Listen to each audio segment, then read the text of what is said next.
ઈસુનું પુનરુત્થાન. મત્તી 28, mark 16, look 24, Yohan 20.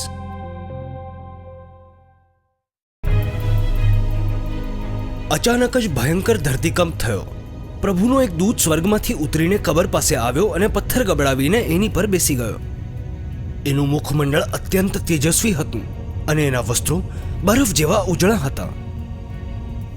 દૂતને જોઈને ચોકીદારો ભયના માર્યા કાંપવા લાગ્યા અને મૃતપ્રાય થઈ ગયા.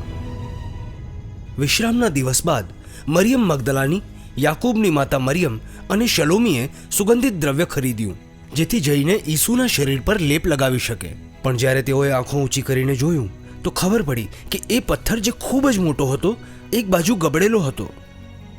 જ્યારે તેઓ કબરની અંદર ગઈ તો એ જોઈને અચરજ પામી કે એક નવયુવક લાંબા શ્વેત વસ્ત્રો પહેરીને જમણી બાજુ બેઠેલો હતો. તેણે તેમને કહ્યું, ગભરાશો નહીં, તમે લોકો ઈસુને શોધી રહ્યા છો, જેમને વધસ્તંભ પર ચઢાવવામાં આવ્યા હતા. તેઓ સજીવન થયા છે, તેઓ અહીંયા નથી. જુઓ, આ જ જગ્યા છે જ્યાં તેમને રાખવામાં આવ્યા હતા.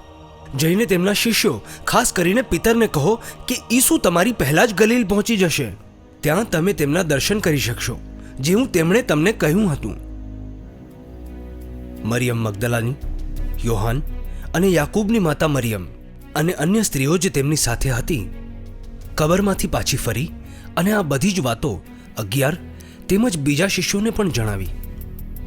પરંતુ તેઓ આ બધી વાતોને પ્રલાપ સમજ્યા અને સ્ત્રીઓની વાતો પર તેમણે વિશ્વાસ ન કર્યો.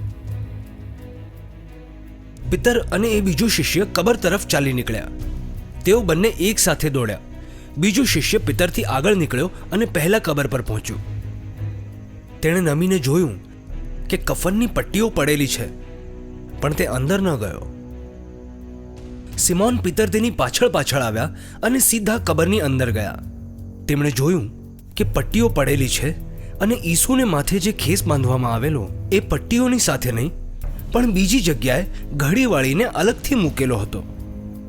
ત્યારે એ બીજો શિષ્ય પણ જે કબર પાસે પહેલા આવ્યો હતો અંદર ગયો અને તેણે જોયું અને વિશ્વાસ કર્યો, કારણ કે તેઓ હજી સુધી ધર્મગ્રંથનો એ લેખ સમજી નહોતા શક્યા જે મુજબ ઈસુનું સજીવન થવું અનિવાર્ય હતું.